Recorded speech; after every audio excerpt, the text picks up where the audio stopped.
बुरख्याआडच्या स्त्रिया, लेखिका प्रतिभा रानडे. भाग 1. मुंबई विद्यापीठात लायब्ररी सायन्स करत असताना आमच्याबरोबर एक मुस्लिम मुलगीही शिकत होती. ती आम्हा सर्व मुलींबरोबर बोलत असे, निरनिराळ्या विषयांवर गप्पा मारत असे. वर्गात सर्वांशी मिळून मिसळून वागत असे. पण तास संपले की घरी जाताना काळा बुरखा ओढून घेऊन बाहेर निघत असे. तशा कलिना कॅम्पसमध्ये किंवा फोर्ट कॅम्पसमध्ये सुद्धा काळे बुरखे घातलेल्या मुली बघायला मिळायच्याच. त्यांच्याबद्दल एक जबरदस्त कुतूहल मनात होतं. यांना या बुरख्या घालण्याबद्दल काय वाटत असेल? आधुनिक उच्च शिक्षण घेतल्यानंतरही त्या स्वतःच्या इच्छेने हा बुरखा घेत असतील का? नसल्यास त्यांच्या मनात त्याविरुद्ध बंड करण्याचे विचार येत नसतील का? इत्यादी अनेक प्रश्न त्यांच्याबद्दल माझ्या मनात उभे राहत. ही मुलगी वर्गातच होती, परंतु तरीही माझ्या मनातले माझे हिंदूपण तिला हे प्रश्न विचारावयास कधी धजले नाही. गप्पा मारायच्या त्या अवांतर विषयांवर किंवा अभ्यासाबद्दल, पण तिच्या मुस्लिम व्यक्तिमत्वाबद्दल एकही गोष्ट विचारायचं धाडस मला कधीही झालं नाही. त्यावेळी माझ्या मनात नेहमीच हा प्रश्न उभा राहत असे की भारतातील हिंदू मुस्लिम मनातील ही अदृश्य भिंत कधीही नाहीशी होणार नाही का? परकीय देशातील समाजजीवनाबद्दल आपल्याला खूप माहिती असते आणि इच्छा असेल तर कोणतीही भीती, संकोच किंवा भीड न बाळगता आपण ती मिळवू शकतो.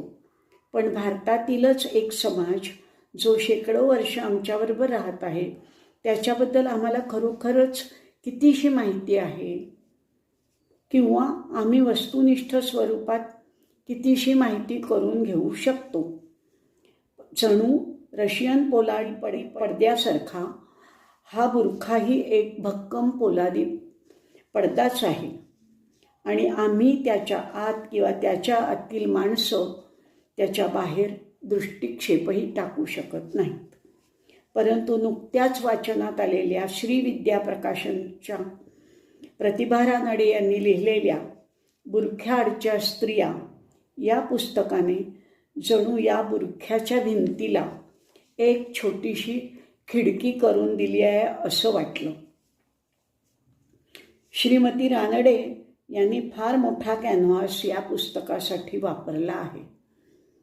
मुस्लिम धर्माचा इतिहास, मध्यपूर्वेतील मुस्लिम राष्ट्रांचा इतिहास व समाजजीवन, त्यांची आधुनिक जगाकडील वाटचाल, त्यांच्या समाज सुधारणेच्या चळवळींचा इतिहास, अशा अनेक गोष्टींचा आढावा घेत त्या भारतीय मुस्लिम स्त्रियांच्या प्रश्नाकडे येतात. त्या स्वतः बराच काळ मुस्लिम राष्ट्रातून राहिल्या असल्यामुळे त्यांची या प्रश्नाशी मानसिक गुंतवणूक आहे. या समांतर विषयावर अफगाण डायरीसारखे लेखनही लेखिकेने याआधी केलेले आहे.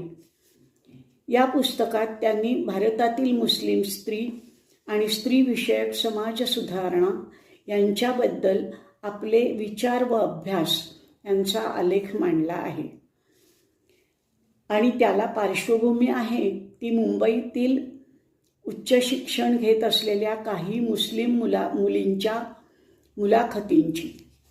या मुलाखतींच्या अनुषंगाने लेखिका विविध विषयांची मांडणी करत जाताना पूर्वार्धात दिसते, तर उत्तरार्ध मात्र मुस्लिम सत्यशोधक समाजाचा तलाकमुक्ती मोर्चा व शहाबानोच्या खटल्याने व्यापला आहे.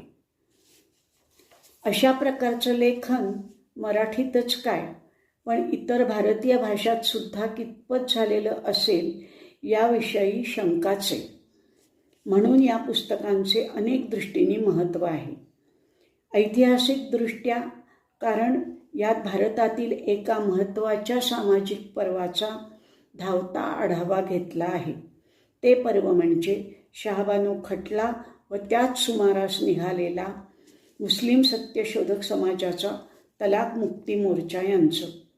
जे ऐतिहासिक महत्त्व भारताच्या इतिहासात आज महात्मा फुल्यांच्या पहिल्या मुलींच्या शाळेचं, तेच महत्त्व उद्या हमीद दलवाईंच्या मुस्लिम सत्यशोधक समाजाच्या तलाक मुक्ती मोर्चाचं.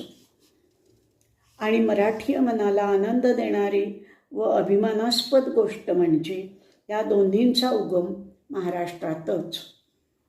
सामाजिकदृष्ट्या भारतीय मुस्लिम सुधारणेच्या प्रवासातील एक अत्यंत महत्त्वाचा टप्पा हे पुस्तक रंगवते. राजकीयदृष्ट्याही ते महत्त्वाचं आहे, कारण या प्रश्नाचे राजकीय रंगही आपल्याला त्यात अपरिहार्यपणे दिसतात. किंबहुना त्याशिवाय या प्रश्नावरील अभ्यास पुराच होऊ शकत नाही.